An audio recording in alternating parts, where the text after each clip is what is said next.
learning to have General Wakeman problems, really. Learning? Josh learning. Sorry, Josh. Josh. How is Yes. Jeff learning them? Jeff knows. He made them up.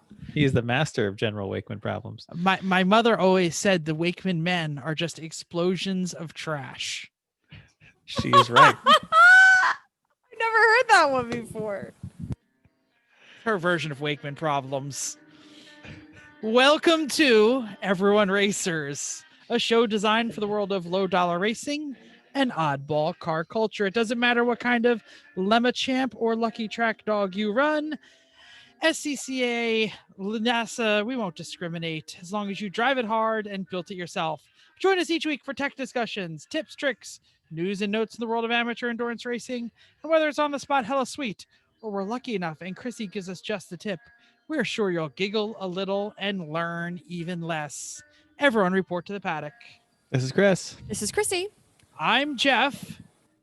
And there's the pregnant pause. We actually don't know where Mental is at all. Maybe he'll show up. You know what? Hey, I hope Mental's okay because it's unlike him to miss the show. So yeah, there it is. Well, he'll show up and the story will be fantastic, probably.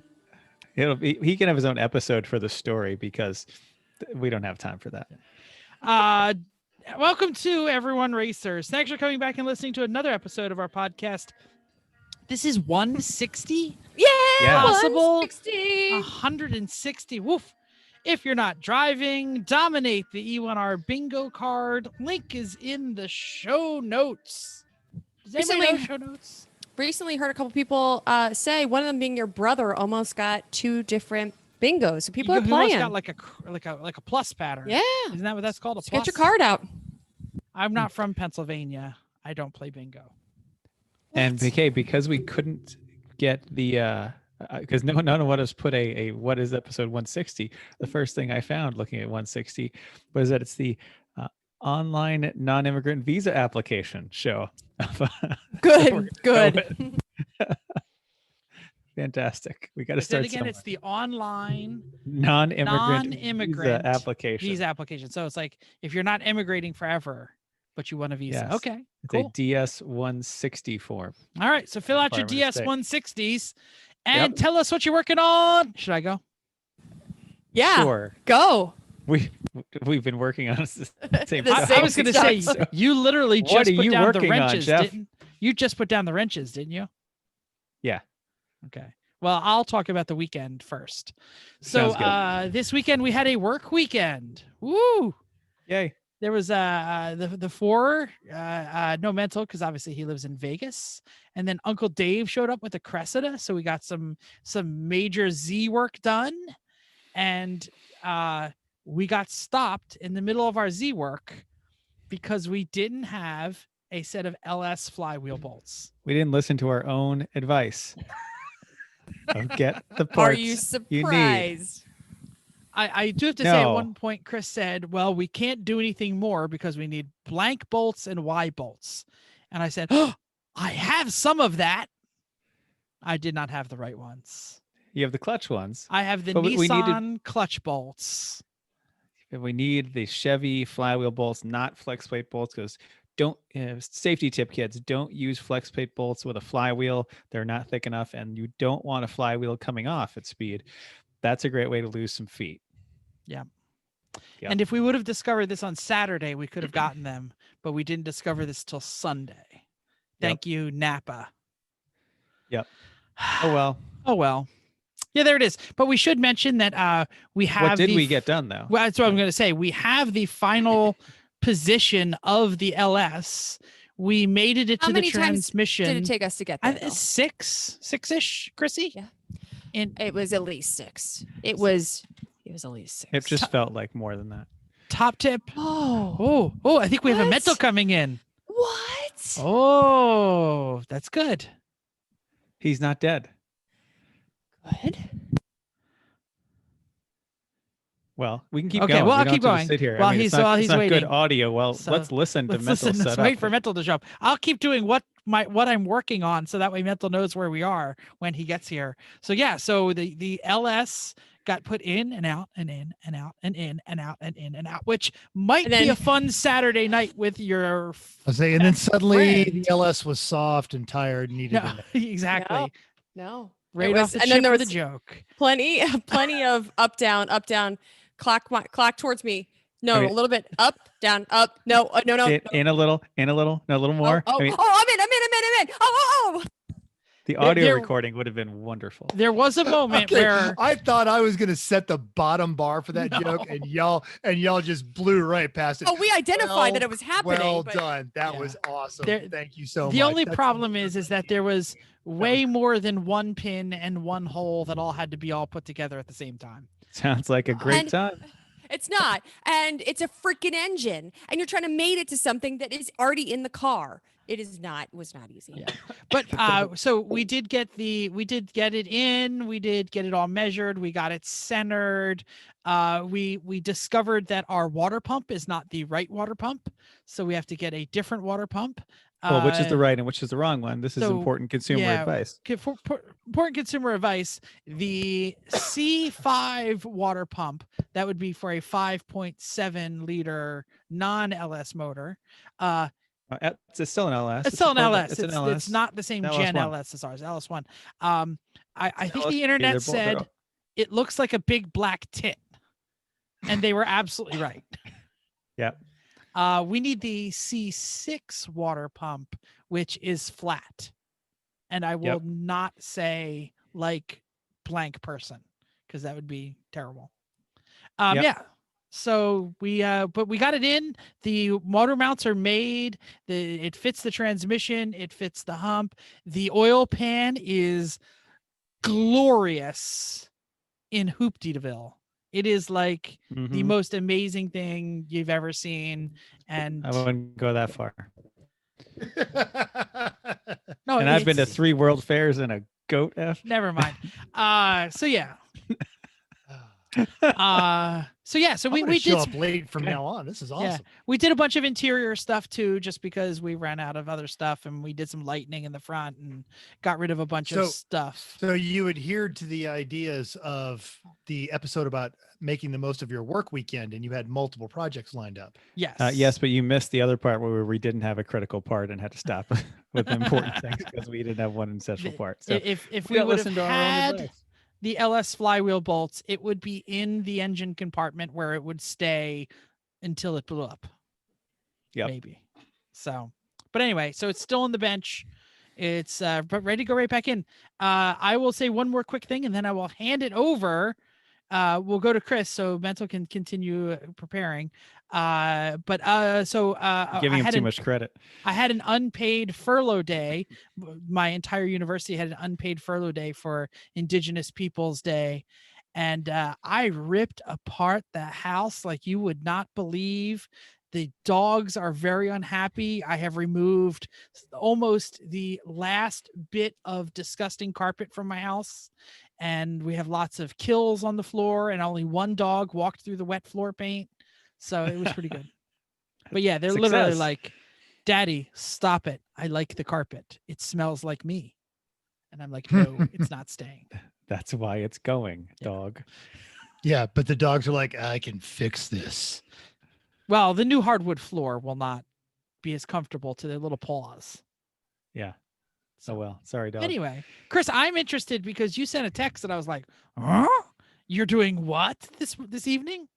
So why don't you tonight- talk about your weekend and then what you just finished? Yeah. Well, the weekend I was also doing LS stuff, but I started off Saturday helping out Uncle Dave putting new door bars in the Cressida. For those of you who have not seen the Cressida, frankly, the cage is pretty bad. It was designed by a lazy cage maker who left huge gaps all over the place, and the door bars are just straight. It's and like the forward bars don't come up even close to the pillar. Like it's just a lazy cage, and the straight bars get in the way, even when you're not a luxury Mammal. right? Even without being a luxury mammal, it's just the straight bars are in your way. Especially if we're used to cars with cages are a little better. So we've been talking with Dave about doing this for a long time, and finally he said, all right, yeah, I can make it this weekend. So great. He came down with a Cressida. We cut those bars out. We made some new ones. We only made one that was really just too short, which is a shame because that happens. But then found another bar that we actually had bent for the Z that was a perfect second bar. So we just cut a little bit off that and used that. That worked out nicely.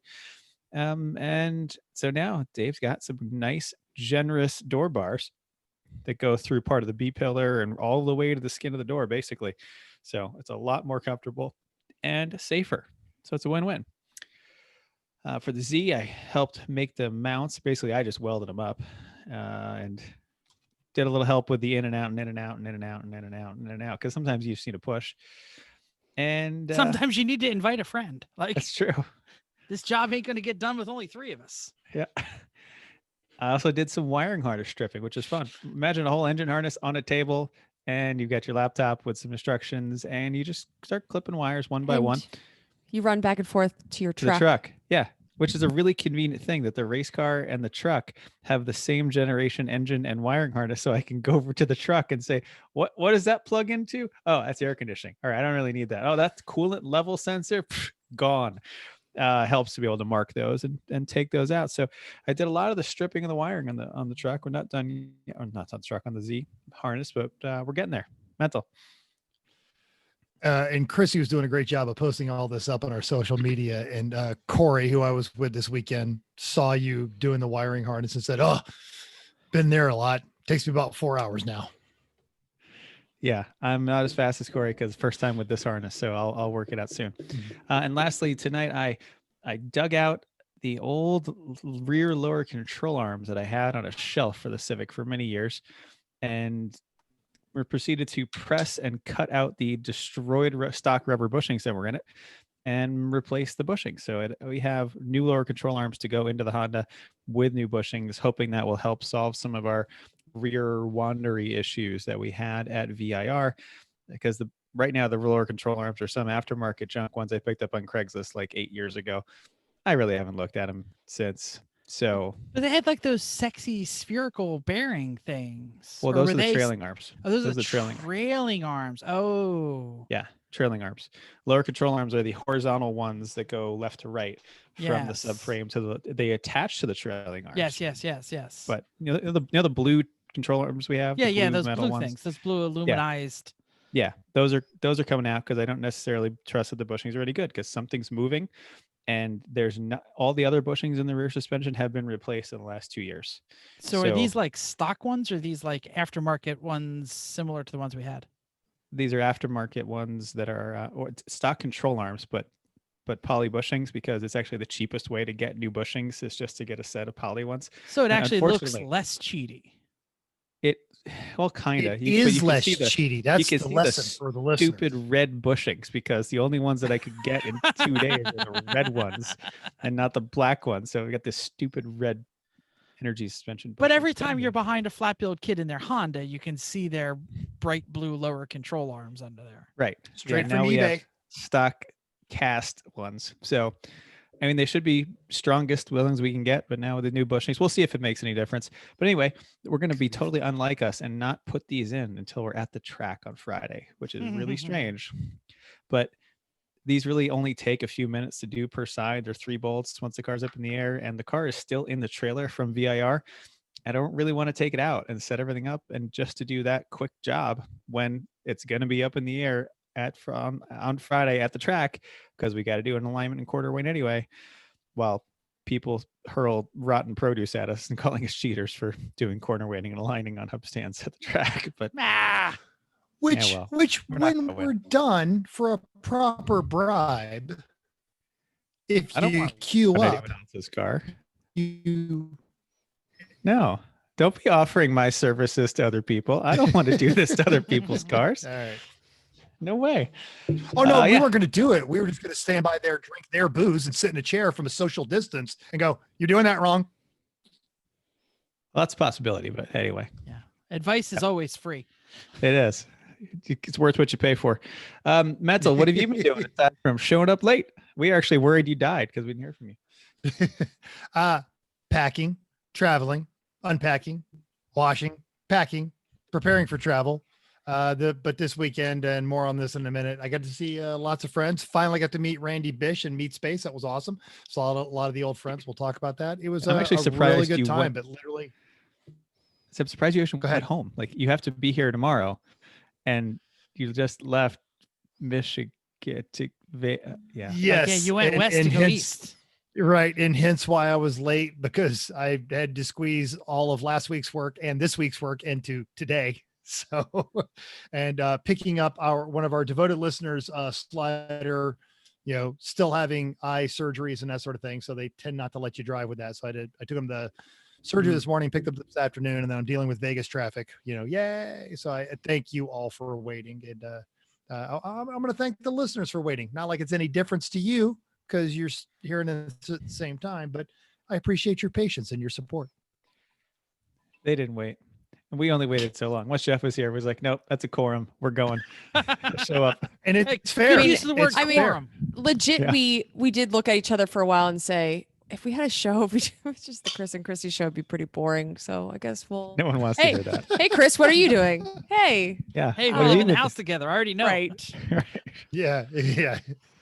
And that actually, that podcast already exists, so we won't It's go true. down that path. It's true. But yeah, I haven't had much to do. And I came home and then I'm washing my clothes that are going right back in the bag and my flight driving suit and all this stuff. So aside from in and out, up, down, that's it. Chrissy, what have you been working on? Or did you already do you and I missed it? No, I helped this weekend on the cars, made some food. We had a great dinner. I We forgot to did. post a Yeah, we picture. What was that? Was that like a beef tenderloin It Yeah. was. and a quahog? We all got a quahog. Yep. Yeah, homemade stuffed quahogs. The quahogs came from the dock, under the dock at the Cape. Our neighbor quahogs in front of our house and gives us some. So, but By the way, that those was- of you who are not in the Northeast, that's a big ass clam. Yep. Thank you. Yep. Starts with a Q. It does. Yeah, and so we had a nice weekend. It was nice to see everybody, and then we're scrambling, trying to get stuff ready for the race this weekend. That's it. Nice. Keep it moving. News and notes time. Yeah, we had so much news last week. Some of this is half a week old, but I don't care. This is a special message going out to Liam. Yes, Bill's son Liam. It is time to start taking advantage of your father's addiction to buying cars he does not need. Start now laying the groundwork on why your Toyota A86 isn't any good anymore, because Subaru just announced that the new BRZ is on the way. There are pictures and other things on a Road and Track article. So yeah, get excited. New BRZ, long time waiting. That chassis has been sitting there for a long time, not getting any improvements. So turbo this one, guys. Come on. Don't let us down. You're funny. Don't All turbo. right. No, never turbo. Well, this is super exciting. Move over. Subaru, they can turbo things. And then they'll blow up. Move over, bring a trailer. There's a new way to waste time and daydream at work. Radwood is introducing Rad for Sale. Daily auctions of vehicles and other radness from the 80s and 90s, brought to you by our buddies at Radwood. Check out the radforsale.com. Link in the show notes. Sign up by October 31st and they'll comp your first listing free within the first 30 day of launch. Really excited for this because I do get the daily bring a trailer. Yeah. And I show Chris a car every other day. They've had a ton of NSXs up recently. Some of them pretty interesting. There's a yellow one up today. Anyway, I'm a big fan of Bring a Trailer, so this is really fun. And I got to hang out a little bit. Brad is currently crisscross. Well, he's on his way. He's back in Nevada now, but he was driving across country to Gingerman on a Ducati. And he was helping us out in the penalty box on Saturday and Sunday. So I got to talk to him a little bit about that. He's pretty geeked about it. Also, Tom Taylor over at Motor Biscuit published a piece about Bugatti being sold to Rimac, and the sale, I think, is still pending approval by EU officials, but it's going to happen. But it involved, at least in part, the controlling interest of Rimac going to Porsche, specifically under the Volkswagen Group. And what Porsche is really wanting to do is Hyundai owns a part of it, and they want Hyundai's part. They want to buy all of that out. And it's part of this is to help Volkswagen recover from Dieselgate, but to position the entire company for a foray into the EV market. Bugatti is going to be going pure electric, which is what Rimac, the car that Richard Hammond put on its roof a couple of years ago. So they're doing that, and a doesn't narrow it larger down. question looming in all of this. Say what? Doesn't narrow I it missed down. that, Chris. Yeah, It the doesn't car narrow Hammond it puts down. on its roof doesn't narrow it down. Compelling argument, true. So, but the fate of Lamborghini and Bentley, now they were both acquired by Volkswagen about the same time, and they are positioning to put both of those manufacturers up on the auction block as well, in order to focus on their EV technology and reduce their carbon footprint. So, with the exception of Porsche, all the fast stuff that VAG makes is on the block. Link to I that bet in our. Bentley's going to go to a Chinese company. That's my bet.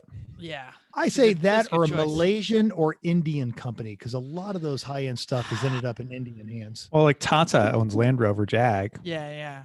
for Exactly. example, question. and some Malay company owns or did own Lotus, or maybe still does. But the difference between Mhm. these Malaysian and Chinese companies is these Malaysian and Chinese companies produce and sell like a gagazillion cars, while Rimac has sold, I think, less cars than I have. So Yes. Rimac's primary business is not making cars. They are consultants for everybody else that is going into EVs.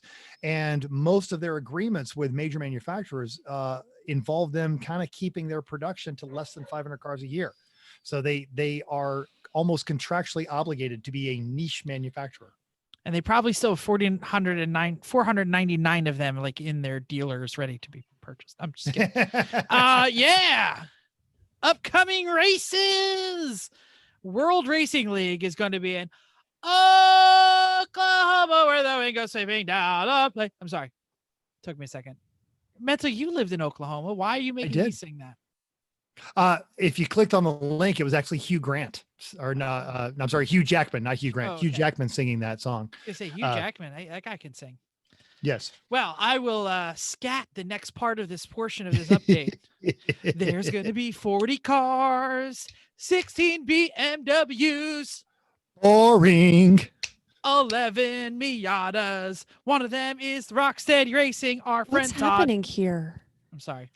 One Honda, 6 Porsches, including our buddies Trevor and Tyler with Kingpin Motorsports. This is World Racing League. What track is it in Oklahoma? Hallett. Hallett. Hallett. Thank you. That wasn't in the notes. Wonderful track. Go there if you have the chance. Good.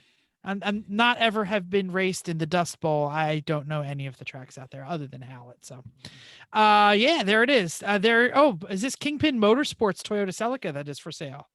I did not know that. No. There is the one like non-Miata BMW Porsche entry, aside from like there's one Mustang, there is a Toyota, and the team's name is for sale. Oh, got it. This event, like their December scheduled event championship at COTA, is sold out. Thank you, WRL, for keeping us involved in the listing, even though I make fun of how many BMWs are there. All right, more. We'll talk about this in a little bit later, but Lemons is headed to one of our favorite events, Halloween Hoopty Fest in New Hampshire. Our fifth host, Eric Rude, was on point with the entry list. 98 cars, 16 of them are BMWs. Boring. Still boring. 3 Miatas, 10 Hondas, 3 Porsches, and a good combination of unusual New Hampshire suspects. Or usual, but they're probably unusual too. Yes.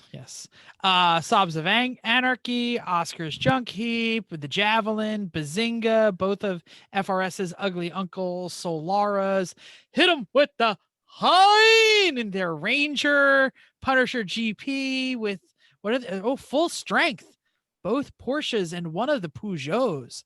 Oh, very nice. They're becoming quite a legit conglomerate over there. They're gonna start like getting a lot of points in national championships or something. What a waste of time. No one wants to actually do that.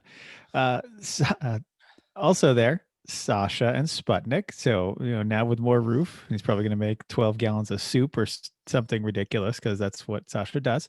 Amanda and Momrath Racing with special guest Pantsless Matt. That's always going to be great. Half Dan and Lemontarians. Love his boots. I'm sure then we'll also see Alex and Randy, and apparently Donnie's making a trip up as well. So, he's coming to all the Northeast races this year, which is kind of strange for a man from Florida. but Exactly. Donnie is Finished his kind of strict. degree. He's got a lot of time on his hands. we have always had a great time at this one. This is always the one that I hated missing when I was deployed. So even though we'll have all 3 cars, we are not going to be full strength for this event. Jeff's grabbing it. I've tried to delay it as much as I could. He's got to put the mouthpiece in. So 3-pedal mafia will not be full strength for this event. But By definition, if every you're time gonna- Jeff plays the trombone, it's a sad trombone. I can't do it. That's close I got. Fair enough. If you are going to be there and we haven't met, come on by our pits. Stay 6 feet away, put on your mask, but say hi. We'd love to meet you. Of course, our old friends are always welcome. And let's just bet on we're not going to be able to do this. If possible, we might be able to walk around the track, but probably not. And it's just because of the safety requirements that go on with that. So we will do our level best to do a virtual track walk. If nothing else, put on your mask, come by, stay 6 feet away, and we'll do a track map walk. Hey, we're going to do a virtual track walk in the main topic today, so they don't even have to wait that long. But That's right. if you have questions, we can talk about it because, hell, we've been going to this track for a long time. Yeah. I was Text thinking us the other our day. phone number at the end of the show if you have questions. I was thinking the other day. I think this may have overtaken New Jersey in the most tracks ever that I have been on. Okay. Well, yeah, because it's every year, and then some years twice.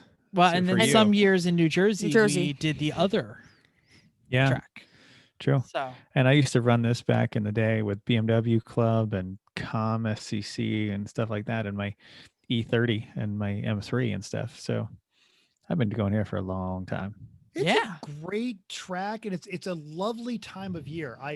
Especially now living in the desert, I always love going up there, and I understand the whole concept of leafers because it's a lovely drive. It's pretty to see. You and I are going to have 7.5 hours in the truck to look at it, my friend. So Feel sorry for Chris. He's trapped with me with no relief from Chrissy. well, recent results. Oh, this is me. Mental ran the Tony yeah, it's Swan green. Yeah. Never Say Die Memorial Race. Lemons at Ginger Man. And the XXV. It was sorry, I didn't know the number until I got there because normally 1, 2, 3, and they gave him 128, and I failed to update the notes. So it was the 128 V8 BMW.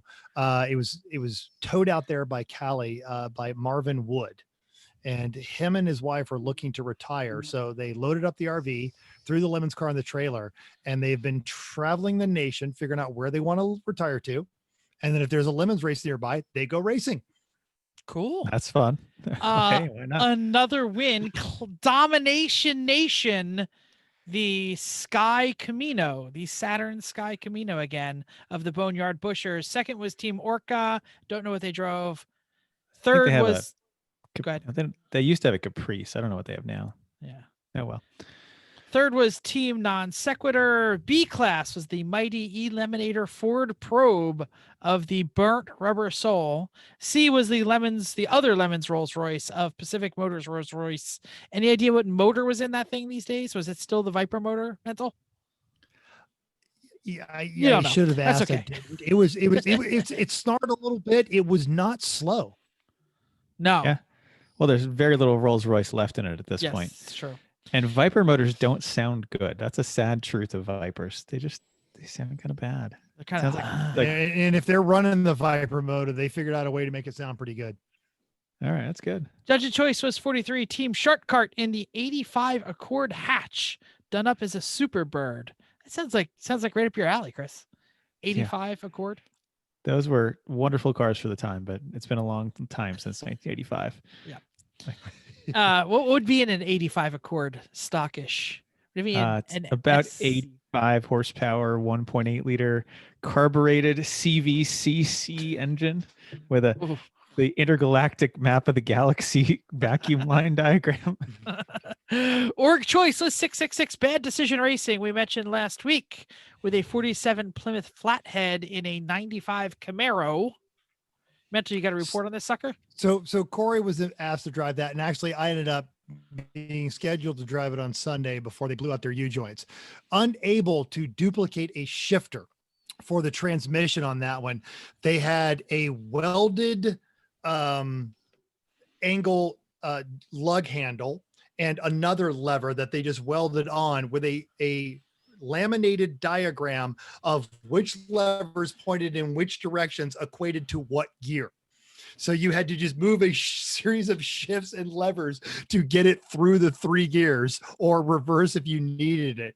And right up until the U-joint fell out of it, they did a great job of being out there, turning laps and just staying out of everyone's way. And it was hilarious.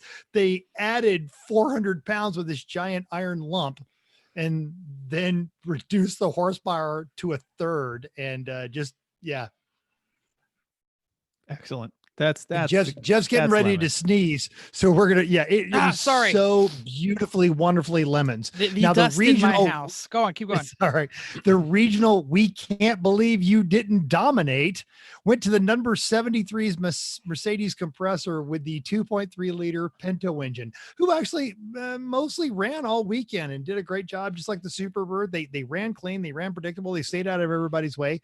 And IOE, a little overdue. If you guys remember 2 years ago at Pit Race, the beautiful brown 626, the minty 626 that showed up. Chris or Jeff, sorry. I would like to mention, I forgot to tell this story last week, but one of my high school girlfriends on our very first date, I T-boned a 626. Is that the highlight and of you the evening? Didn't marry her. It's a surprise. All right. Yeah, so it's probably. It was a brown rubber sole racing with the good Sloman was out there, and they were also second in Class C. So they got the IOE. A little overdue on that one. Cool. And car 137, the Hell Kitty Prelude SI, Tony Swan's old car, was 57th after dying Saturday, unfortunately. The super cool Alpha 155 GTV6 was 12th overall and stayed ding free. You know, Alphas have a way better, way better history in Lemons than they deserve to, frankly. And the million mile Jetta TDI of Alan and Chris never started, you know. Hey, nope. It's a Volkswagen. I should mention that I hit that 626 with a 73 International Scout. So it bounced. It bounced. That's exactly what I was going to say. Did you jump out, kind of cup your eyes and go, 4? No. I said, oh man, that's a big dent. So, listener feedback.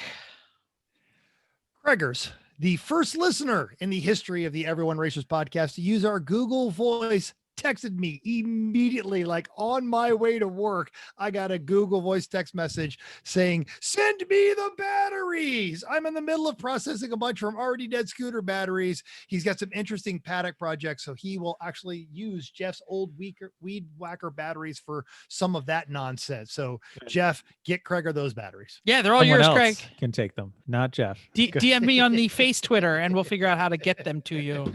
Because I don't think I'm going to see him at a paddock anytime soon. So I have Kreger's address. I can give to you. Yeah, we'll mail him. Okay.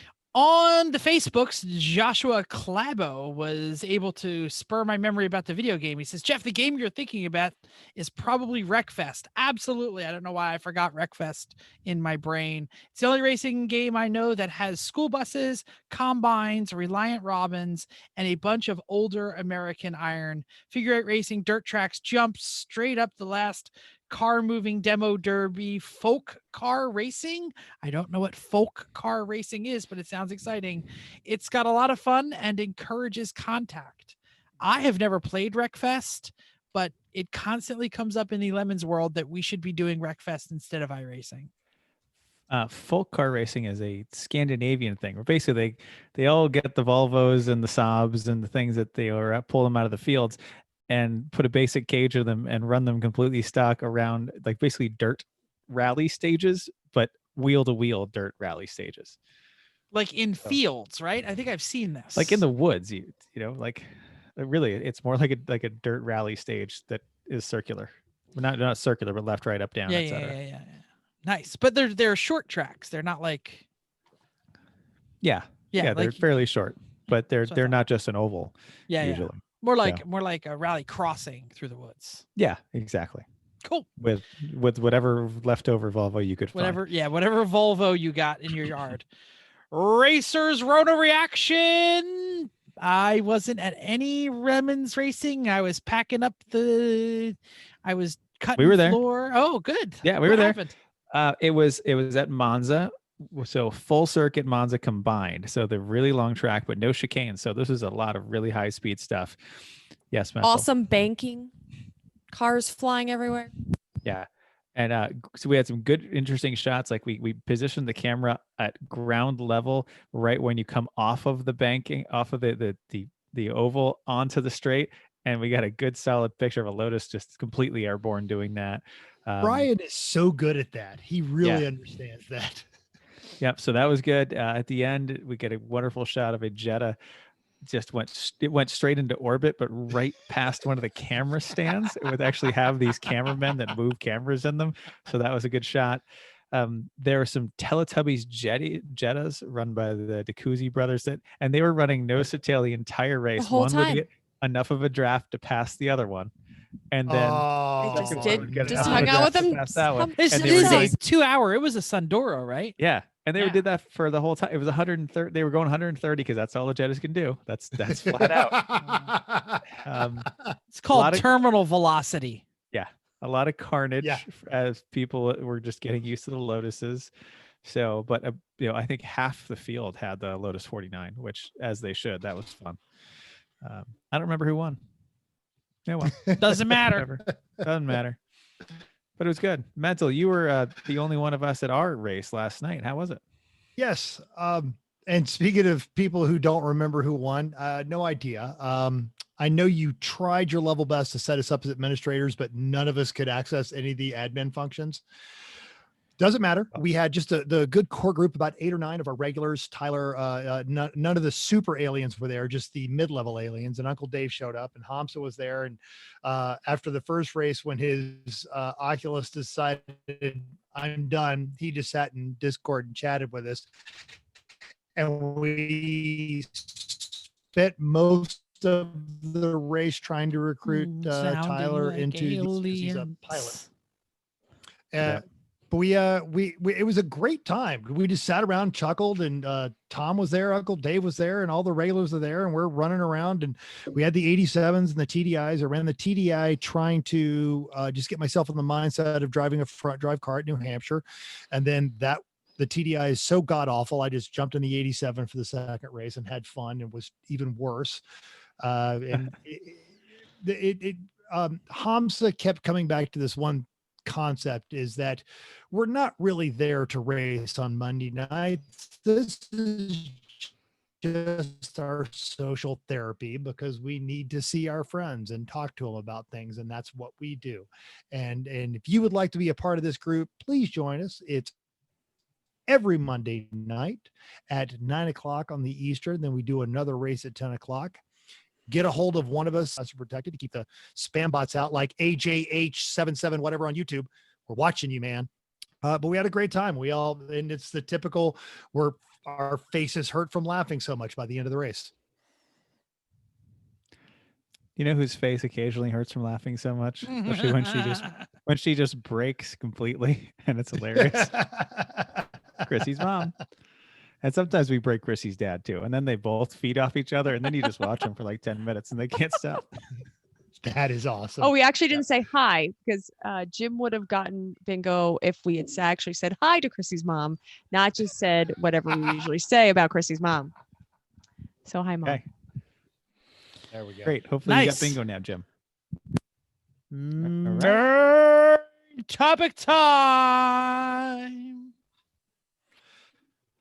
Chrissy denies this story every year, but I'm going to stick with it. A number of years ago, we went to the New Hampshire Holiday. There were a group of hipsters there driving around on a disco lit golf cart that had an actual 70s style lit up dance aesthetic things, because that's what she did. And she was wearing a tank top, even though it was cold. And she spent the evening. What just even happened? That's all. Your internet's cutting out so badly that it gets We- slows down and then jumps we over a missed bit of half the the story. So story. we went from golf cart to prosthetic fangs.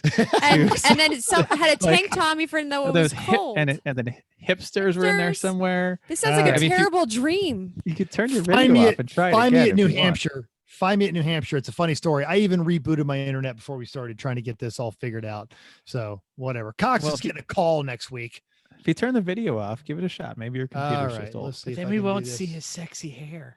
Well, in the Oh, meantime, but you know what it looks like. Jeff, don't you want to do a proper intro to the segment? Sure. Because We are about to leave. Like literally in just a moment. You're probably in the East Coast. You're driving right now to New Hampshire Motorsports, one of the premier, dare I say, NASCAR tracks, and one of our favorite locations for a Halloween Hoopty Fest weekend. Quick shout out to New Hampshire Motorsports. They were one of the first really big tracks to really embrace the Lemons culture.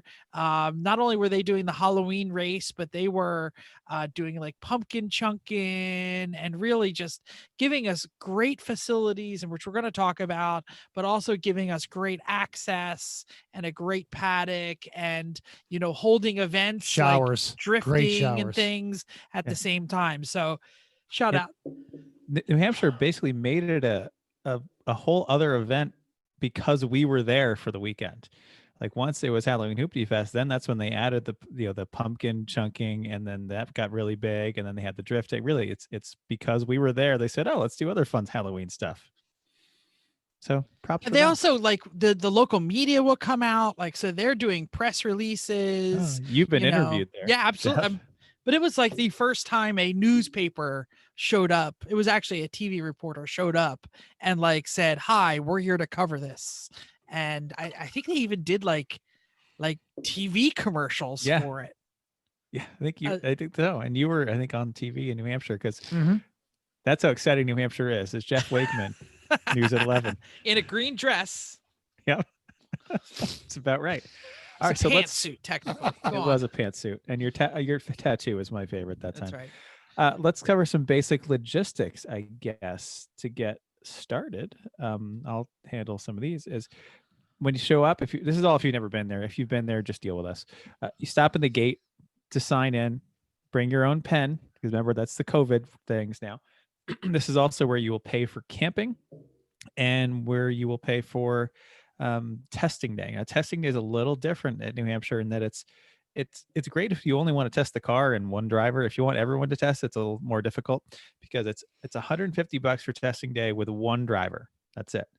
Every other driver that you want to have drive the car is another $50. $50. Yep. And they've got to get a different wristband to get signed in, a sticker on the helmet, and the whole thing. So if you want everyone to test, well, then you're into it for $250, which is like a lot of other track days, and that's still pretty reasonable. If you just want to shake the car down, though, only $150, but a little different. Once you get in, you go onto the bridge. Feel like a real NASCAR kind of fancy guy under the fancy bridge and the gigantic infield.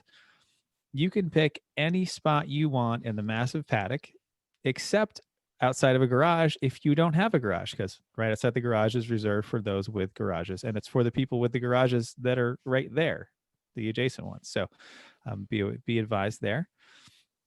And last thing here is that the bathrooms and the snack shack are in between the north and the central garages. The central is the one you come to first on the left. That's where HQ is. The north one is the one that's, north of that. And last weird thing to know about logistics is that traffic around the garages is clockwise only. The garage has to be on your right as you go by it. If the garage is on your left, you are doing it wrong and you're going to kill some feral children, although there are a lot fewer feral children these days with the COVID. Yeah. So, okay. It's actually reverse of Connecticut, which always makes it interesting because it's usually the same. Yes, exactly. Cool. Yep. I else? always like to mention that the showers, there is a shower signed by some NASCAR driver, and I don't remember which one. I'm sorry. And Jimmy Wallace.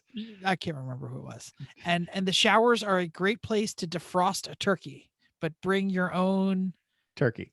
like frozen turkey and cooler, Turkey. because you don't want to actually put the turkey on the floor of the shower. You want to keep it in a vessel Uh-uh. above Don't the put it floor. on the shower head either.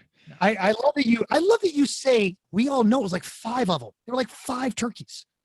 Yeah. I only did That's- 2, I think. No, at some point we were doing the turkey for everybody, and when we no, were I- doing the I don't think that was the year I had them still too frozen. maybe so. Yeah. One year we did 5. We may have gotten less that year. Yep. Yeah. And Shower turkeys. as That's a much as good I one. ask for them to be defrosted, they're like, "Well, they'll be defrosted by Thanksgiving. Yeah. It's October." Thanks. Yeah, we're not waiting for that. And shout out to the Snack Shack. It's been a while since I've had to get it, but they have great breakfast sandwiches.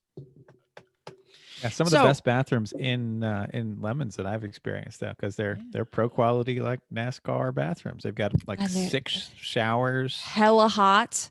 They have like they keep a heater on at least in the women's room. Well, usually we like have to start burner. the heaters. Oh Like, no. when we get there on Thursday, it's not on, so we spend some time cranking that thing up. But it helps, and they have Gojo in the bathroom. Yes. Clean your hands. They have people that properly. clean it like Like Constantly. 24/7. a couple hours. I mean, Yeah. no, not 24/7, but I mean they usually come in, wipe the counters down, leave, come back later. Yep, Yeah. mental. And also they are the ones that store the living room set for Sorry for Party Racing. They bring it out every year. Let's see if It's it just- shows up it's this just a year. nice- Yeah, I think It's just a nice track staff that is actually just willing to cater to an event that only shows up. They're just great people, and that's why when Jeff talked about pay attention to the direction of the paddock, because invariably on Saturday, by Sunday they usually have it figured out. Invariably on Saturday, some jerk off is going the wrong way, and about the 17th person that yells at him, "Hey idiot, you're going the wrong way," they're like, "It's not my fault. It is totally your fault. Pay attention." Yeah. Watch the So they're drivers probably meeting. from Long Island or something. And they may or may not be driving a convertible Mustang. I'm just saying, it's just, yeah. I watched the virtual drivers meeting today. It was nice and short, but it was by Jay Lamb because he is going to be there. He said, "I'll see y'all there, and I'll be leaving soon getting on the big old jet plane." And we assume he'll be in race control. I don't know who would be judging, if it not Jay, but Rich Von Snyder's been there for the last several years because his parents live in New Hampshire. So I he spoke to stops to say hello. Rich, and he is not traveling because he has some family on the dangerous list for the COVID. So Kim will be there, of course, I believe, and Ken and Dale, of course, will be there, and Eric, no, Eric's not going to be there, but some of the other regulars from the crew. In fact, yeah, Eric's taking a little bit of well-earned vacation. Good for So him. yeah, it'll be a lot of familiar Lemons faces, and I think I mentioned this on the text today, but you guys might get tagged to do some work there. So yeah, no, no but big deal. We just usually do.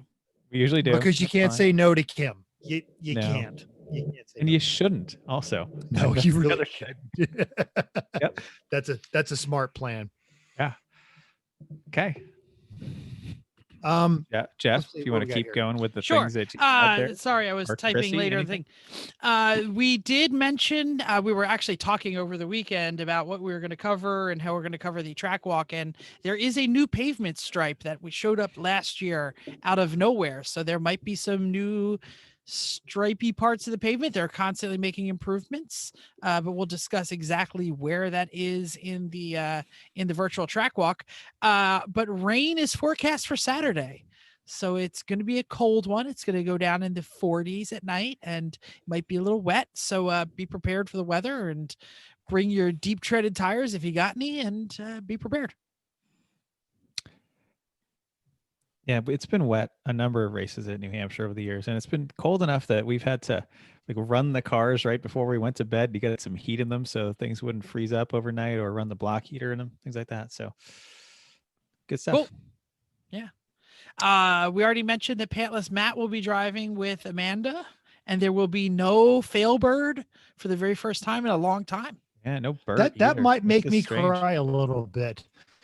But you know what? I did get my Mooshlong leggings, my pink Mooshlong leggings, and I Really? put them on, and Vicky said, "I'm very disturbed please take those off. But those will, if Pantless Matt is coming, I may have to bring them and put them on. There you I go. think you would do. No kink shaming. Okay. We should talk about our goals real quick. Are we going to try and win? No. No. Hot damn! You mean I don't have to do a 4-hour stint? No. You know, I'm so excited. we have 4 of us, so we're gonna stop 3 times a day, and everyone's gonna get a shift. Isn't that fun? Oh, I'm so excited. Yeah. Chrissy, how do you feel not being there? Because you're not going to make it. No, I'm heartbroken. I'm excited. I'm doing something fun. So I will not be there, but All you right. guys will have a great time. As someone who has missed a lot of New Hampshire races, it's key that you sit in your bed late at night and stare at race monitor obsessively. And when anything delays slightly, text Jeff. Immediately text Jeff. Well, I have She's you all going on to be busy. She's got another motor yeah, event. I'm going to be driving a lot, so I'll not be texting and driving. But I'm sure I'm on a text line with all y'all, so I'm sure I'll hear what's going on. Yeah. Keep Yeah. it shiny setup. For both But of us. Yeah, absolutely. So let's talk about some of the competitive cars this event. I mean, obviously, not us this time. Hell yeah, I'd be thrilled if we come in 8th. Like that's my goal. 8th seems about right. But obviously, Amanda's obviously, especially with Matt driving too, is a clear favorite. And there's a mental laugh out of nowhere. All right, great. Scooby Doobies is bringing out the old Audi back. That thing's wonderful. Oh, so they that's a have good car. chance, Nice. right? Yeah. Punisher GP is usually in the top 10, and they've been getting nicer lately. I like them more. They have that's good. figured out how to make that 928 stay on the track. It sounds so nice going down that Does. straightaway. It That's a great does. one. I would also throw out there, and we talked about this after the Connecticut episode. Both of the FRSs are coming out from the Johnson's Toyota. My money's on the black one. I think they're The gonna red be, one has done a lot of events. but it hasn't finished. No. I a mean, lot like of events. between, like they have taken that to a lot of other events. A lot of I don't know what they're doing, SEC or NASA. The guy Steve Jardine, who is the team principal, I guess I'll use Yes. that term, has been taking that out and like really getting a lot of track days and stuff with it. So I bet it's pretty sorted. I bet they are on point, and since I believe that is their home track, they're going to be gunning for the win. And let's never count out the Cressida. I was getting there. Oh, It's sorry. that and Betty.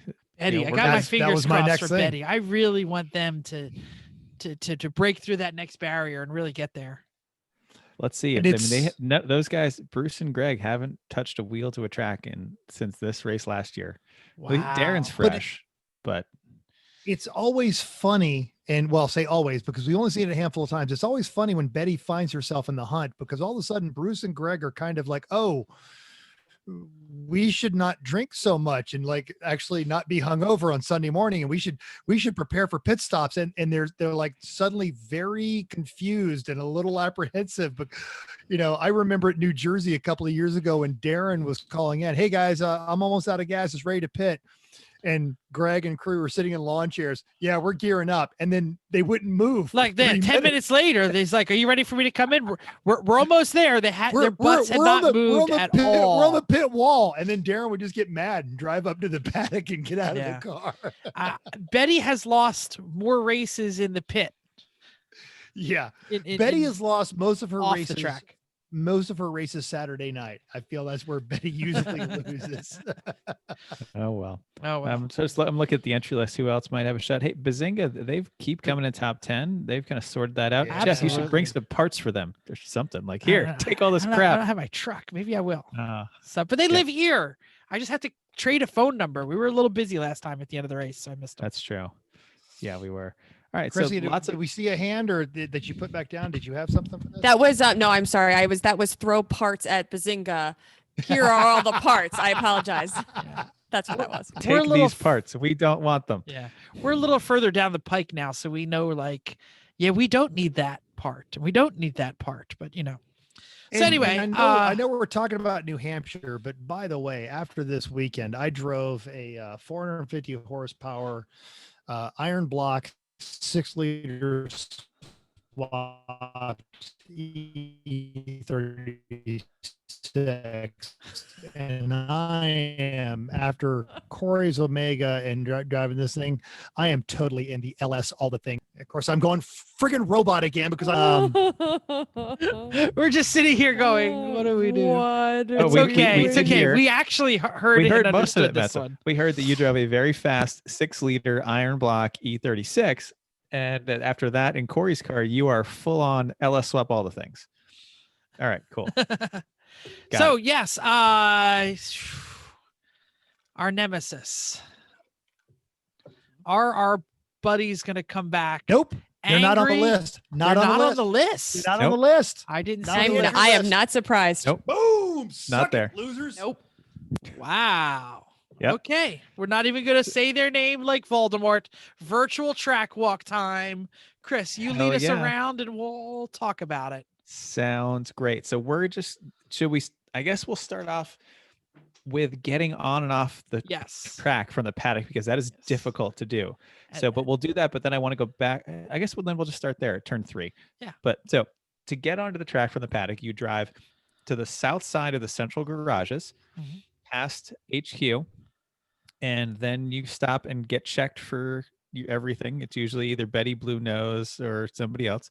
So make sure you Dale and Ken are going to be there, both of them. Perfect. Okay, good. So then you take a left onto pit lane and drive all the way to the end of pit lane. And actually, in a race, that's where they check you. That's where Dale or Ken gives you a check for all the things. Yeah. All the way down at turn 1. So you're all the way down at turn 1. You get Ken lets you go, and then you drive on this weird coned path outside of the fence, but inside of cones from cars actually racing next to you.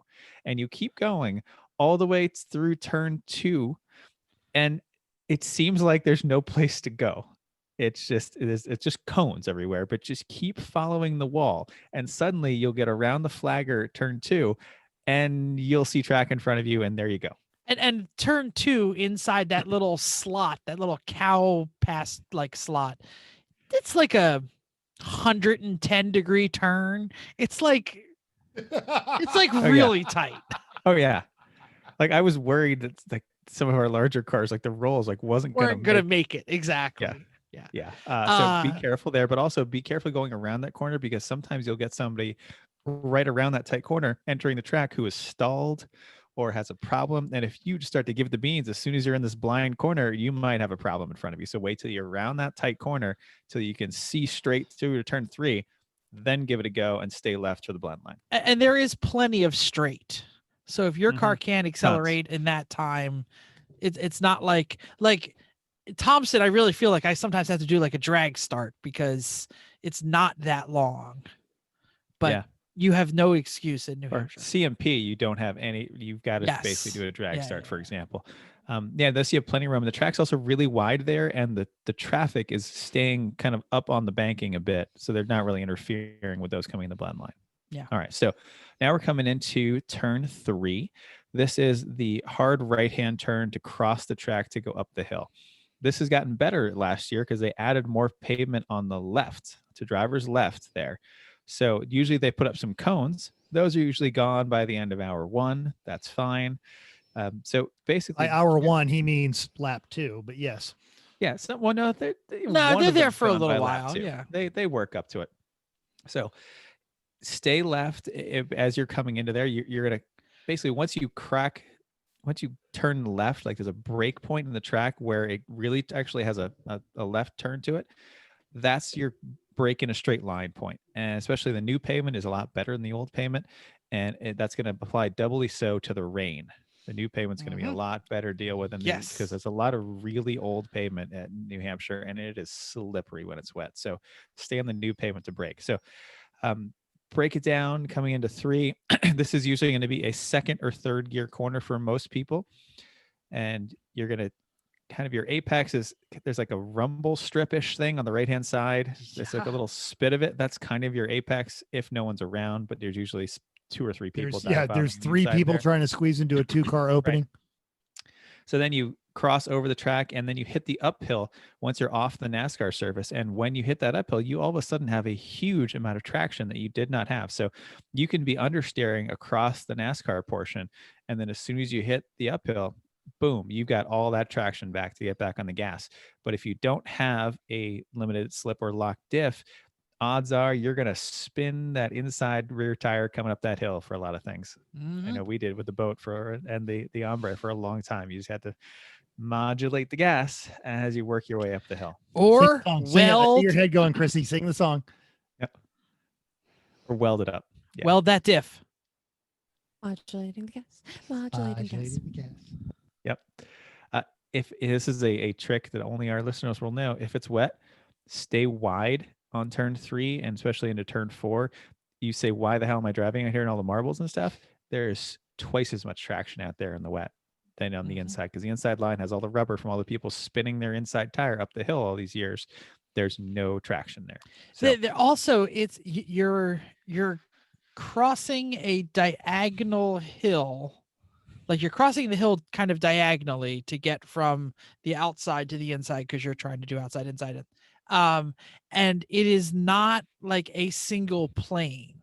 So the angle that your tires are going to be hitting is different where you hit it. And I feel like if you're outside, you're actually at a more advantageous angle because all 4 tires are at a more similar angle. in the rain, yeah. In the dry, In the rain, yes. No, in the rain, dry, you still absolutely. try to cut it more tight, but Yeah. and that's this turn 4 we're talking about now. As you're kind of coming up the hill, and as you crest the hill, that it's plenty wide here. This is a good passing zone if you've got any power. Is it going to be a flag station on your right, which is usually where they display the black flag signs. And if you look way off to the right, there's a boulder, and no one ever notices the boulder until they almost hit it. But Which is don't look impossible. at it while you're driving, though. No, don't look at it from the Then paddock. you'll go You there. see the boulder. Yeah. Yep. And tell the story about that, Chris, because it's a good story about the boulder. Oh, it's Swedish Mafia who used to run there. Nice team. They hit the boulder and they said, "Oh man, I spun it coming up 4 and hit the boulder." And we all said, What boulder? Boulder? What are you talking about, boulder? And we look up in the hill, and wouldn't you know it, there is a boulder bigger than the Suburban sitting up on that hill. And I've never seen it because I never looked over there. It's kind of down the hill. Yeah, but it's a big ass boulder. It is. It is. Don't forget, everyone. New Hampshire, the granite state. Absolutely. All right, so you come up over the crest of the hill at the flag station, and you Can I say something about the flag station real quick before we go on? Sure. This is the best best black flag station in all of Lemons that I have ever seen. If you miss the black flag, you're an idiot. It's pretty like much. 4 guys in like a machine gun bunker, and they're right there. Like you Yeah. cannot miss these guys. I don't mean to genderize them because it's men and women, so I apologize for that. But yeah, 4 flag people right there. They have a number board. They walk out and they point at you. Like They do sometimes. you can't miss this black flag. And when you're going over this hill at 5, you can't see the other side when you're going over it. And it has a slight turn to it. So what I would advise is pick something over in the parking lot that you're going to see in the distance as your spot, whether it's a certain tree, or one year they had a blue dumpster there. That was perfect. Another year there was a porta potty. Find the spot to aim at, because you're going to need one when you come up over the hill. So many people come up over that hill and have to turn like right because or left. They're not expecting where the track goes. So as you come over the hill, you're going to have a good head of speed up. And right as you're coming to the bottom of the hill at 5, you can brake, but you can get a brake. You can brake really late there because you're bottoming out on a hill. But stay all the way right as you do I'm so. nodding my head as if the people in the internet. The people listening can hear this. That's right. Stay all the way right as you do so, a little later than you think, because the next is a whole complex. The 6, 7, and even into 8. It all flows really well if you turn into 6 into the bowl correctly. So I like to wait a little bit later if there's nobody around, stay high, and then look kind of over your left shoulder almost all the way through the corner. And then you dive down into the bowl is the best way to describe it. You want to get all the way down to the bottom with one solid decisive turn in. And then once you get past that point, very gradually unwind the wheel as you work your way back up the track. And as you do so, you'll go out part way, and then you'll end up naturally just coming back into the apex of 7 at the next flag station as you keep unwinding the wheel, and then you keep unwinding the wheel a little more, and it'll naturally put you right at the apex for 8. But before we get any further, we got to talk a little bit more about getting through the bowl safely. Like, the most important thing is do not put wheels over the top of the bowl. You can maybe get away with your right 2, but if your left 2 get over there, you are done, and you're probably going into the pea gravel that's there that you probably will not get out of unless you have 4-wheel drive. The deepest gravel you've ever seen in your life. I don't know what it is about this turn, and maybe you can explain it, Chris, but we talk about alternate lines, and we talk about, the best way to pass is to know what your car can do offline. Offline does not work here at all. Not really. You lose so much speed There's going so much offline. speed, and maybe it's because of the hill, but if you don't do this right, the only passing lane is to do this correctly online. Yeah. I mean, you end up so often going into the bowl not on the line, like, because you had to pass some of the inside, and then everyone's kind of slowed down. But if there's no one around, and the ideal way is you turn into this whole section once. If you find you're opening your hands and turning in again, that means you turned in too early. You can get away with. Oh, go ahead. No, it's just a real simple way to know that you've done it right is you turn in one decisive turn, and you gradually unwind, and everything just flows. Yeah. If it doesn't do that, you did it wrong. You can enter maybe not perfect, but if you don't apex and exit perfect, you're getting passed. Yeah. It's like the second half of the turn from the apex out that is really more important. Yep. I mean, it's all bunches up a important, little bit. but, It bunches up a little bit right after 7 because it kind of seems like it tightens up because then the right side kind of pulls in, like it gets wider and then it gets narrower. So you have to be careful there. But there's a good passing section between 7 and 8 and 9. The flag station here is the tree house. It's up on the right hand side. You have to look way up to see it. But it's there so it can see down the hill that's coming ahead of it. But look out for that treehouse flag station. So if you come up through 7 and you can apex 8, you head toward 9. 9 is a hard left. There's usually gravel all over 9 because on the inside of 9 is obviously gravel. And so many people come into there and get shoved in off the track on the left because they're not paying attention really for what's going on with 9 because it's a little bit over a hill. So just be careful. There's often debris in 9. It's funny. My track map has. Go on, Mental. Sorry. I was gonna say they take that debris flag and they just post it like after about an hour. It ends up just hanging in that flag station. Well, they pull it eventually because it's there. It's part of the track now. Just understand that's just this is your new reality. There's debris in this corner.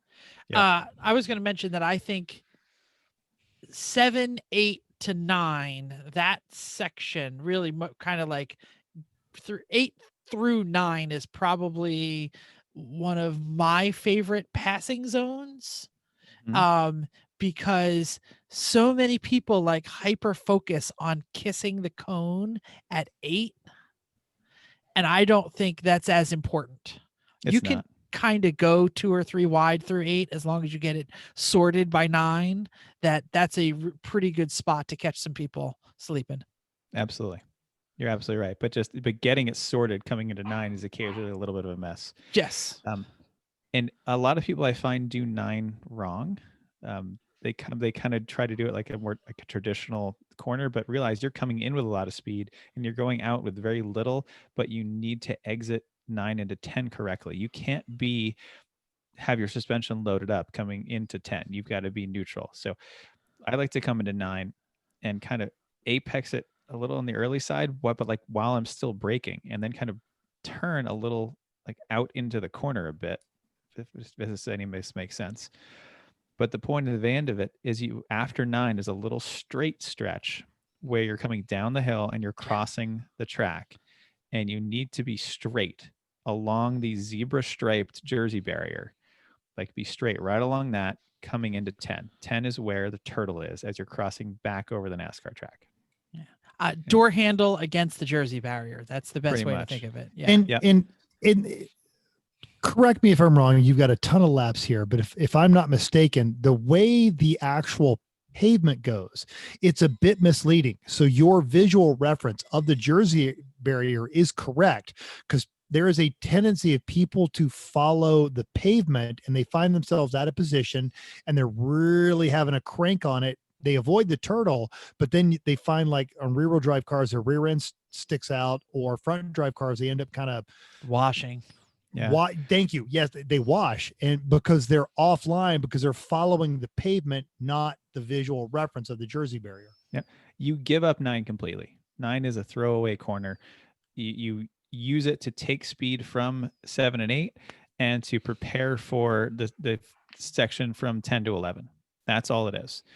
But be aware that there's this thing we call the turtle at 10. That the flag worker here is standing behind the wall on the other side of the NASCAR track, and there is a huge bump in the pavement up near there where they're standing. And we've been trying to argue like why it exists.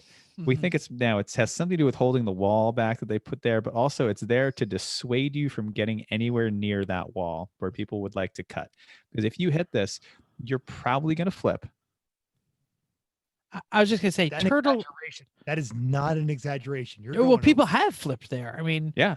Turtle is not as descriptive as like Galapagos tortoise. It's gotten bigger over the years. Yeah. Rock of Gibraltar, I think, is probably Like a 25-pound turkey that they It's paved about right. over. It's about right. Right. Yeah. That's what it is. You don't want to hit it. Unless you're in a Citroen SM, you don't want to put any wheels near it. No. Yeah. And honestly, if you're cutting in that close to that side of it, You did it off, wrong. You're offline. Yeah. Your proper line through that corner doesn't bring you near it. The line through here does vary a bit through 10. It really opens up wide, but then it narrows again tightly into 11. So there's room to pass, but know that everyone's going to get sorted by 11. But the thing that can trip people up in 10 is it's bumpy. As soon as you hit the NASCAR section, it changes the elevation. You go from downhill to flat, and then it has some crown to it. So you kind of go back up again, and then you get to the other side of this and you go back down. So it's if like you 4 surfaces, and each one of them is a different material. Yeah. Because it's blacktop to concrete to blacktop.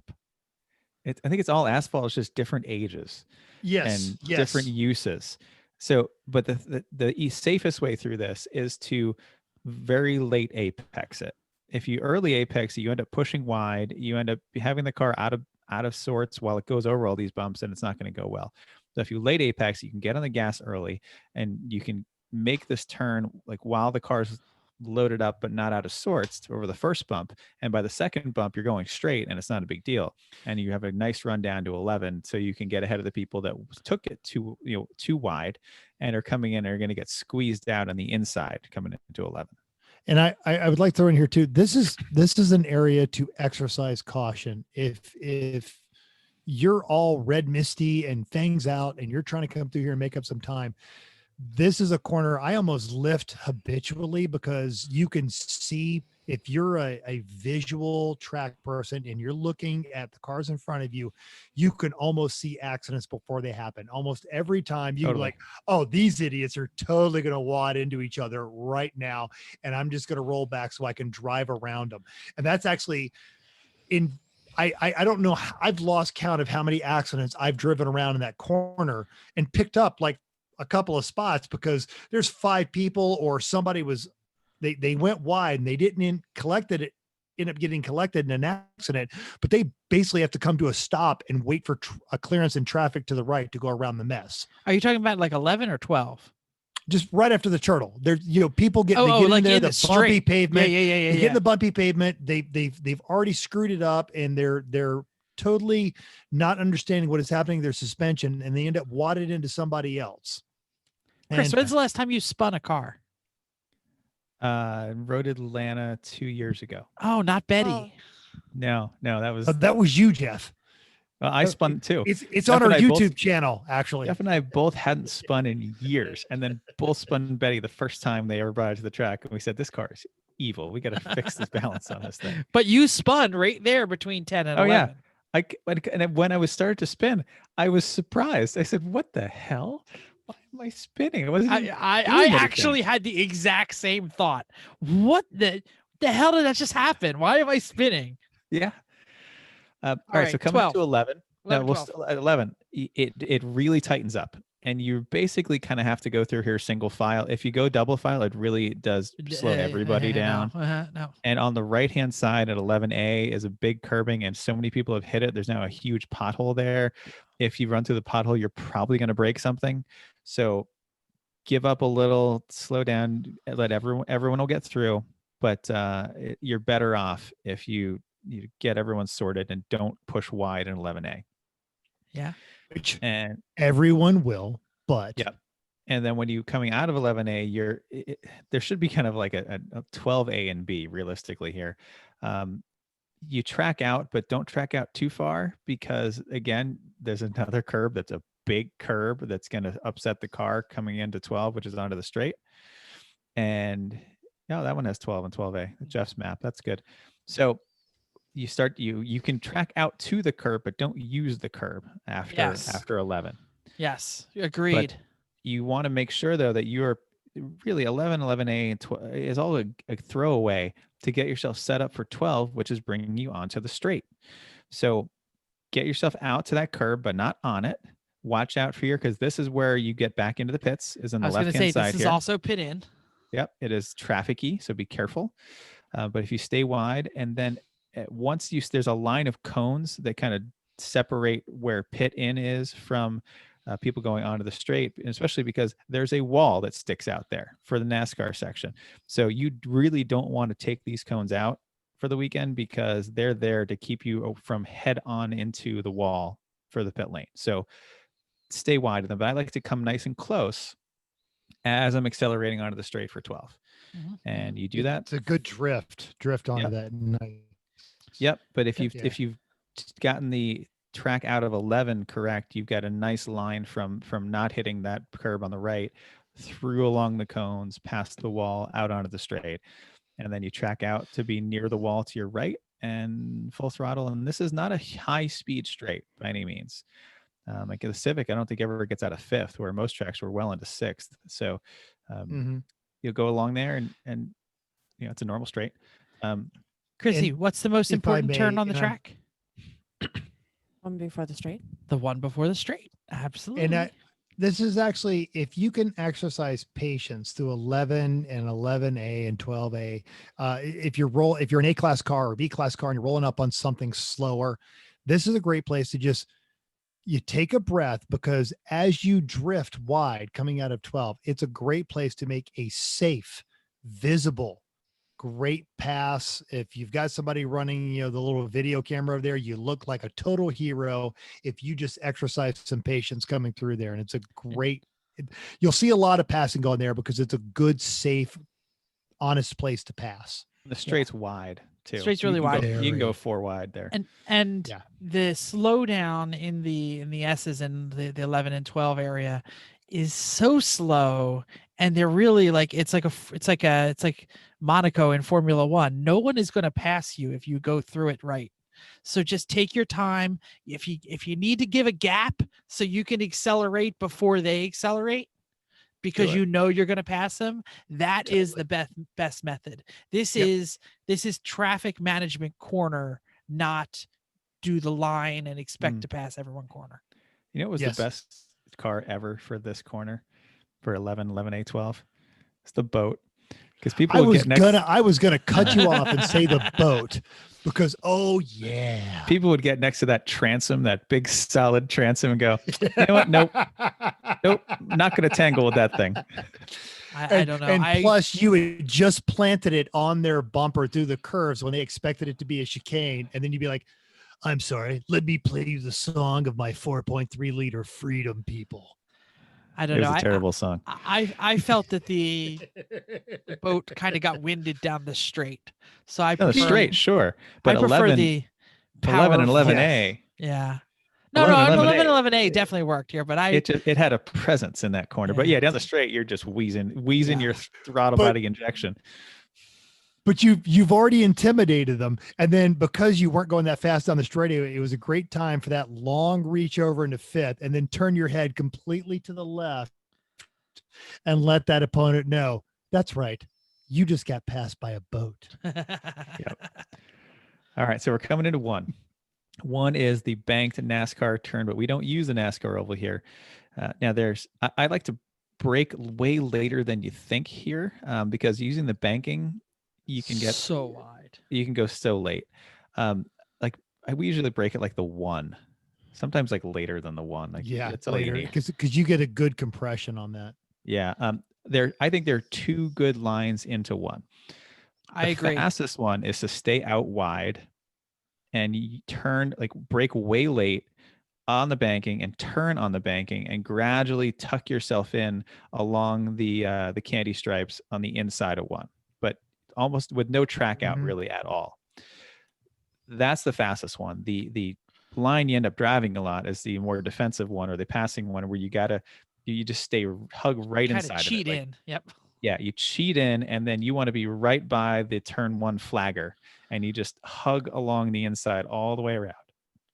And again, no track out at 1 really. Yes. If you're listening to this podcast for the first time, or it's your first time in New Hampshire and you're not driving an A-class pointy end car, expect to get overtaken here and expect it to be a surprise. Look at everyone we talked about, the Scooby-Doo, the Bazingas, the FRS Ugly Uncle, Momrath Racing, all of your fast cars. Just expect to be surprised on the outside when they just come whipping around you. Just hold your line. They know what they're doing, but you're suddenly going to hear an engine and look to your right, and it's going to surprise you a little bit. It's going to happen a lot. Yeah. All right, so no track out of 1. And when 1 is the left, 1A is the right. Again, no track out. People do this wrong all the time, is the 1A into 2, and they cost so much speed there. Jeff. I want to say 1A, 1 and 1A, excuse me. Is we already mentioned basically leaving the NASCAR oval and kind of S-ing through the midfield. A lot of people go off here. And People spin. People Yeah, spin. They lift the throttle and they just come. Or they get just pushed off into either the NASCAR straight or whatever. And that grass gets chewed up and it gets brought back onto the track surface very frequently. So the apex of 1A a lot. Yeah. Especially. So just be careful of the clobs of dirt, especially in the rain. It might get muddy out there. It's not marbles like what is it, 7? But it's also, and even if you're driving clean, it's for all of the new teams that threw away your windshield wipers to save that quarter of a pound. You're going to hate that because it's especially Sunday. It's going to hit your windshield. Sorry, 9. It's not marbly like 9. It's just dirty. Yeah. I've got our windshield wipers in the trailer to put back on the car. So, all right. So 1A, the right-hander, do not track out here at all. Your track out is the right-hand side of the track, driver's right after through the corner. If you track out, you're going to ruin yourself into 2. 2 is where you enter back onto the NASCAR oval. So the way to do this is through 1, super late apex, so there's 0 track out, and then on the little tiny straight between 1 and 2, stay on the right-hand curb and get the car neutral again. If you get the car neutral again, you're all right. And then run a fairly late apex past the people who are coming onto the blend line. There's some yellow like curb, like very shallow curb markers, like there. Little rubber doohickeys on the pavement. Right, you want to apex there, but it's on the new surface is where you want to apex, and not on the NASCAR surface, not on the infield surface. If you're apexing earlier, you're losing speed. So this is another play. Oh, sorry, Chris. Yeah, you can get on the gas really early. Yeah. Apex a little later, and then you've got the banking. Just remember you've got the banking, so you can get on the gas earlier than you think. And because you're apexing later, you're spending more time on the banking, which means more speed. And you track out about 2/3 of the way, I'd say, up the oval there. and then you kind of just have a natural flow from 2 into 3 as you have a curve while you're on a fairly straight stretch of track.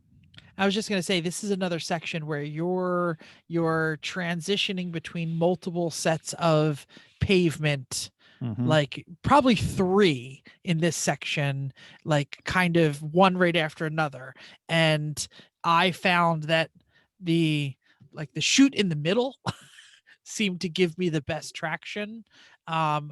Probably the wet. I don't even know what the wet line here is, Chris, but you're gonna have to feel out the track, the different surfaces. I haven't been in that track in the wet in a couple of years, so since they've made some of these changes, so feel them out, feel the different surfaces out. But in general, you can't really go wrong with getting the car turning while you're on the banking, because you get more grip there. What I recall is I think I had very little grip down low, but if you just kind of let the car drift up, eventually it just catches, and then you keep going. I think I found, especially in the ombre and the boat, like using the angle of the compression of the suspension by hitting the angles correctly was way important. Yeah, because that's what's going to get you the grip. When you compress that suspension, the tires are pushing much harder on the pavement. So even though it didn't feel like the traditional like outside line, it was better. It's a much later apex than most people do. Yeah, because most people track out partway after turn 1A, don't get back to the right side for 2, so end up early apexing 2, pushing out toward the wall, and then they can't get on the gas for a long time. So you can pass lots of people if you late apex 2 because you didn't track out at 1A and you didn't track out at 1. Yep, totally understand it. And you will see that frustration right as they enter into 3 again, because like, oh my God, I'm the faster guy. Why are like 4 cars getting on the inside of me all of a sudden? Because you aren't that fast. Or because you're an Audi team with like matching seats. Oh, I'm sorry. Did I say that out loud? They haven't been there in a while, so nobody cares. They haven't been there in a while, so it's okay. Hey, and if you find someone that's in a car that should be slower, that's faster in some corners of you, follow them. See what they're doing. They might have been here for a long time. Turn off your ego and turn on your student. Yeah. Like I always used to tell people, follow Bert as long as you can when you're in New Hampshire. Because that car has no reason to be going as fast as it does.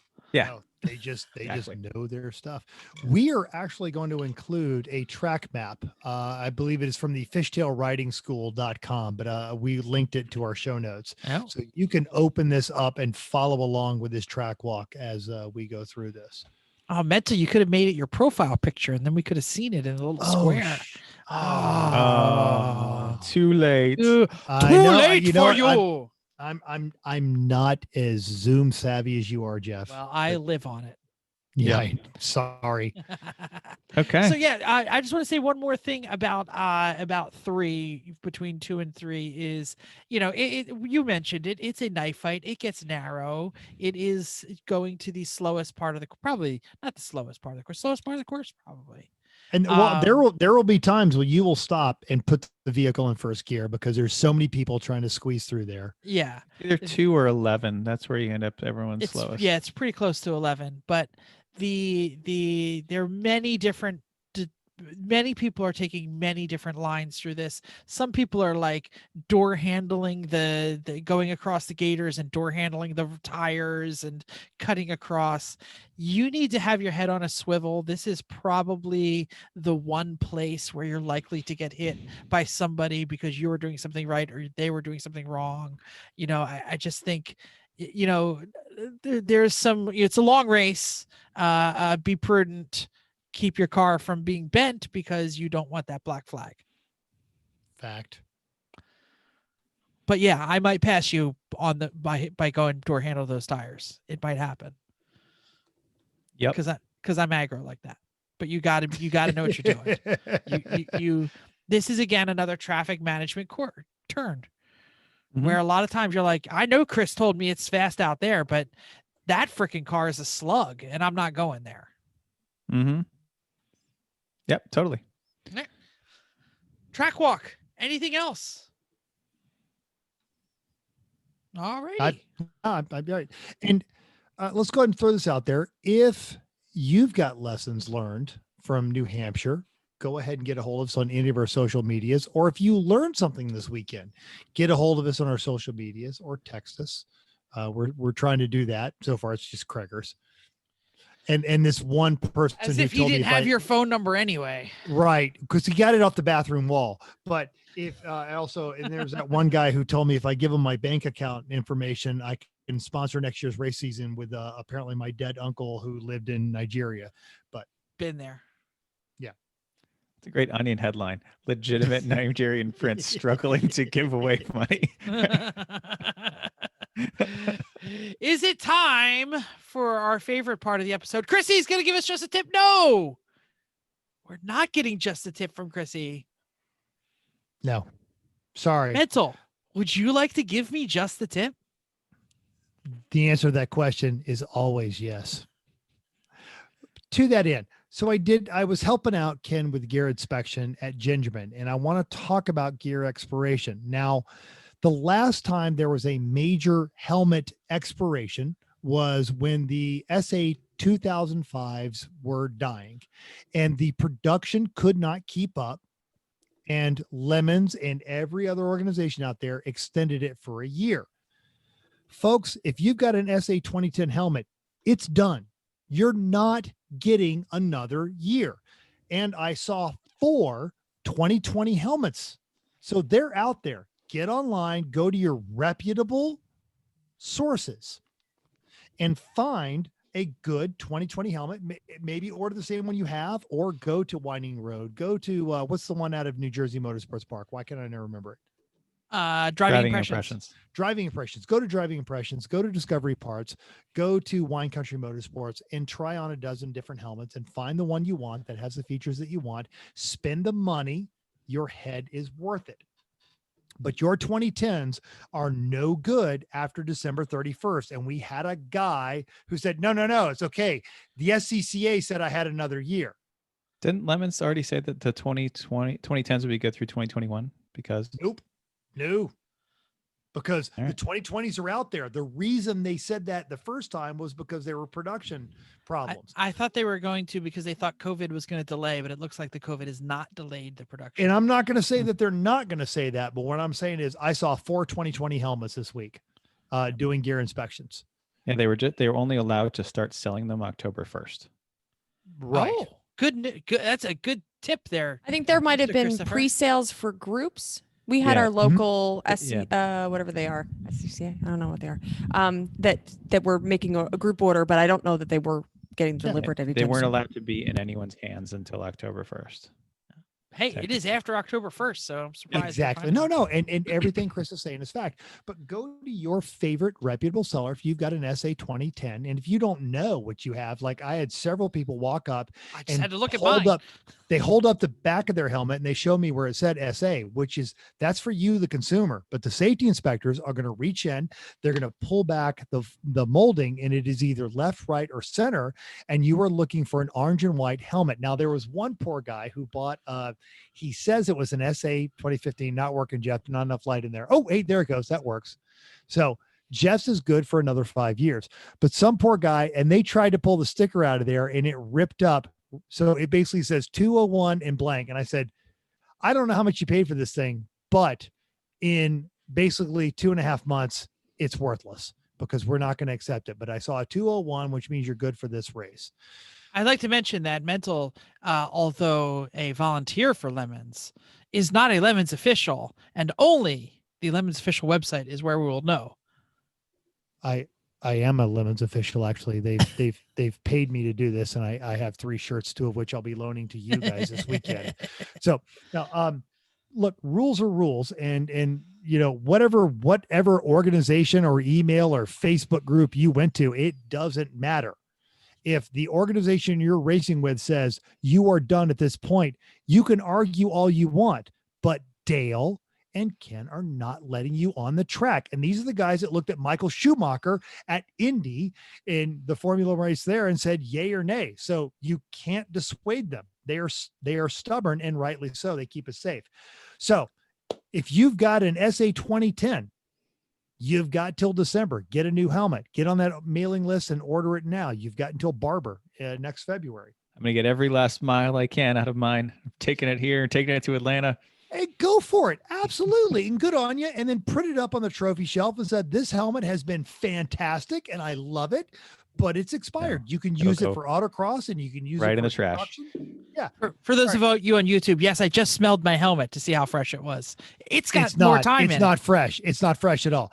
The other aspect of this is not a rule, but it's coming.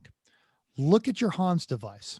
Now, the official manufacturer's recommendation for both the G-Force, the Hans device, the G-Force versions, the Defenders, and for the what they call the hybrid versions, where you can do it for right seat instruction in a traditional That's the 3-point. Simpson. Any of the head and neck restraints. Yeah. Yes. Yeah, any of the head and neck restraints.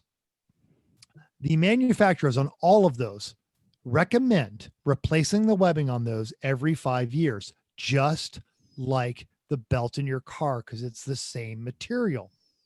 Now, you can order for a traditional Hans or any of this, you can order the new webbing and it'll come with an FIA production date sticker.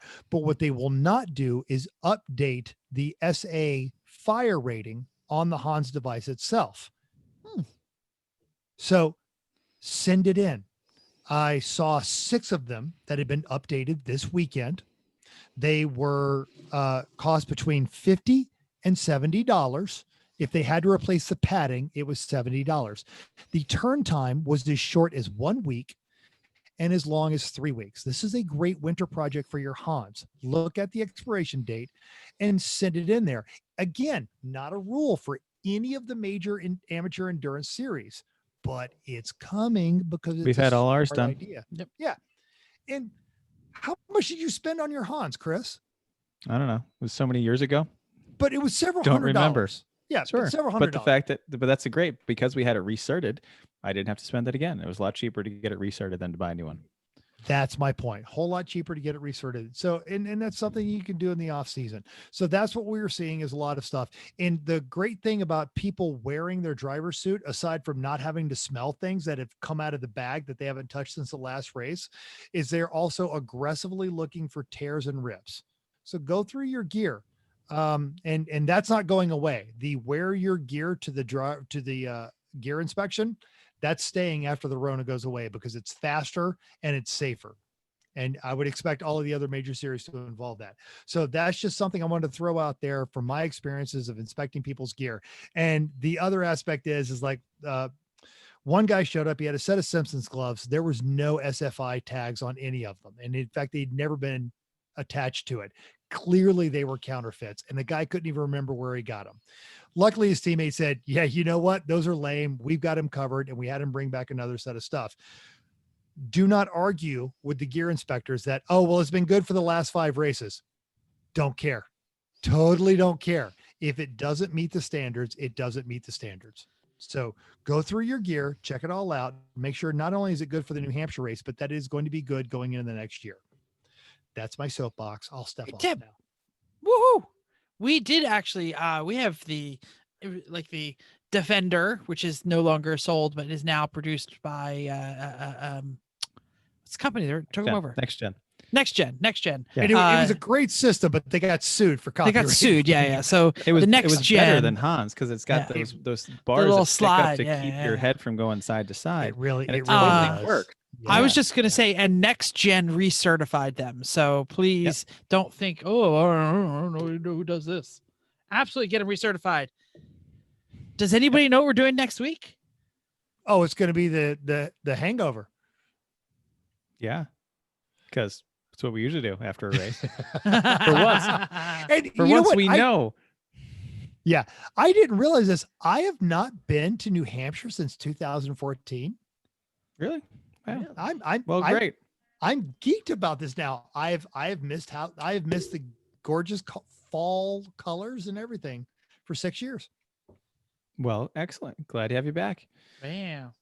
I'm trying to get my thing's not running. Hold on a second. And if my internet cooperates while Jeff is arguing with the wires, that was it was 8 years ago in 2012 when the hipster with the fangs tried to hit on me because I was wearing a cowboy hat and cowboy boots.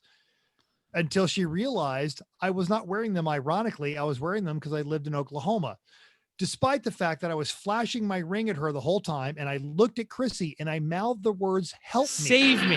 And Chrissy looked at me and said, no, because she thought it was hysterical to watch this happen. And when the woman realized that I was not wearing the cowboy hat and boots, ironically, suddenly she was offended, because adultery's okay, but a redneck, no, that's just not going to work. I completely recall this. I remember every moment of this. Oh, thank you for downloading us. We hope you enjoyed this week's edition of Everyone Racers. We also hope you'll join us in the world of driving, racing, and building, because everyone can be a racer, even you. If you enjoyed this podcast, subscribe. It's totally free. Then go to iTunes and give us a 5-star rating. Even if you hate us, give us 5 stars and tell us why. If you have any questions or show ideas, Chrissy, do you remember where you put it? Down there in the doodly-doo. I already went up here in the doodly-doo. So down there in the doodly-doo. Up there is where you subscribe. Down there in the doodly-doo. Or you could drop a comment on our Facebook page, Everyone Racers, or email us at everyone.racers@gmail.com, or text Mental. Make sure you realize he's in Las Vegas time, 484-243-0455. I should say I actually set it up to my phone, so I might respond too. We are stealing this bit from Apex Adjacent Podcast. Find us on Instagram or Twitter at everyone.racers. Thanks again, and until next week, keep the shiny side off the giant rock, unless there is no giant rock, and then just keep going down the bowl.